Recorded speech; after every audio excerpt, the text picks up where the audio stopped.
Eu sou Everton Souza, diretor-presidente do Instituto Água e Terra. Estamos aqui na abertura do 23º Incobe com uma série de entrevistas que estamos fazendo com autoridades no assunto recursos hídricos. Hoje contamos aqui com a presença do Zé Paulo Neto, que é presidente da Associação Brasileira de Águas Subterrâneas, a associação que eu tive a honra de presidir também, e vamos tratar dos assuntos relacionados às águas subterrâneas, que são sempre muito instigantes e sempre muito entusiasmantes, por ser um tema com pouco conhecimento ainda difundido. Então, Zé Paulo, é um evento de comitês de bacia hidrográfica e o entendimento da participação das águas subterrâneas dentro dos comitês é muito importante e a ABAS tem um papel a cumprir nesse sentido. Seja bem-vindo. Obrigado, Everton. Eu acho que é muito importante, eu agradeço o convite para o Incobe, porque quando a gente fala em comitê de bacias e bacias hidrográficas, se pensa diretamente em água superficial. E a ligação da água subterrânea com todo esse ciclo, ela é muito grande, né? A gente sempre reforça que 70% do fluxo de base dos rios é água subterrânea, os rios são abastecidos por água subterrânea todo o tempo, então a gente tem sempre essa ligação. Por ela ser subterrânea, né, você conhece bem como ex-presidente, a gente agradece o trabalho do Everton como presidente na ABAS, todo um trabalho voluntário, por ela ser subterrânea e estar fora das nossas vistas a maior parte do tempo, a gente tem esse problema de visibilidade, a gente não consegue que todos entendam a importância disso, né?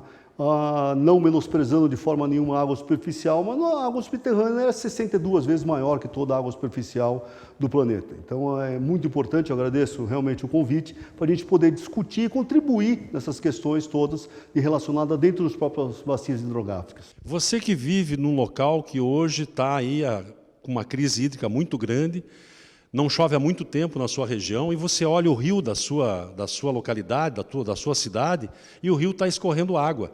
É isso que o Zé Paulo está dizendo. Essa é a participação das águas subterrâneas. Independente da chuva que cai, ela continua fluindo para dentro dos cursos d'água e, portanto, contribuindo para a manutenção daquela quantidade e também daquela qualidade de água. Zé Paulo, tratar a água subterrânea como uma reserva estratégica, uma reserva para o futuro, é um dogma, né? Então, eu gostaria que você desenvolvesse alguma coisa a respeito disso, porque o momento de usar é já, é agora. É já. A gente sempre defende que a gente deve ter um uso combinado, principalmente nas regiões urbanas. Nós não temos água superficial, região metropolitana de São Paulo, para abastecer tudo. A gente fala que o número é em torno de 15% do abastecimento é feito por águas subterrâneas. Nós não temos água subterrânea para abastecer toda a região metropolitana. E também nós não temos água superficial. Então a gente deve ter um uso combinado, porque cada vez que eu uso água subterrânea, eu preservo o recurso superficial e vice-versa. E essa visão errada que a gente deve preservar por futuro tudo, 70% do consumo de água subterrânea no mundo, ele é pela agricultura. Então eu não posso pensar em ter um recurso e não utilizar, e morrer de fome ou morrer de sede. O que a gente precisa ter? Precisa ter um uso ordenado. A ABAS tem umas lutas pela regularização dos poços, pelo uso regular, para que se conheça de verdade o uso do recurso hídrico subterrâneo, para que o órgão gestor possa gerir isso de maneira adequada e poder utilizar de maneira adequada. Eu tenho um exemplo que eu uso de vez em quando, que num projeto de 100 km², em resumo, no Urucuí, na Bahia, ele poderia produzir 16 milhões de vezes mais do que o reservatório Gavião em Fortaleza. Então, os volumes de água subterrânea, eles são muito grandes. Eles devem ser explorados de uma maneira ordenada. E não dizer que vou guardar ele, vou morrer de sede e vou guardar ele para daqui a 10 anos. Isso não tem muito sentido, realmente. Mesmo porque, quando a gente fala que aquela água que está escorrendo por um corpo d'água superficial, num período de seca ou de estiagem, ela também tem um papel a cumprir. E se a gente rebaixar demais os níveis também das águas subterrâneas, esse fluxo de base também vai ser afetado. Então, é uma combinação de gestão de água com gestão ambiental. A biodiversidade depende da manutenção de vazões ecológicas e todos os usos múltiplos dependem também da manutenção de fluxos que sejam adequados para todas as finalidades previstas nas atividades que se tem numa bacia.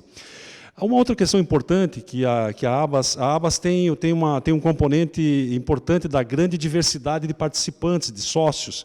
Então nós temos a academia, temos vários professores universitários, temos as empresas de perfuração de poços, temos pessoas que são pesquisadores, que têm atividades relacionadas com com a água subterrânea. E nesse aspecto, a busca pela ampliação do conhecimento tem sido também um papel que a ABAS tem buscado. Por exemplo, o que você pensa a respeito da necessidade que temos de ampliar as redes de monitoramento hidrogeológico no Brasil como um todo? É verdade, a gente tem a necessidade de ampliar a rede de monitoramento, sim, é uma coisa que eu acho que é super importante.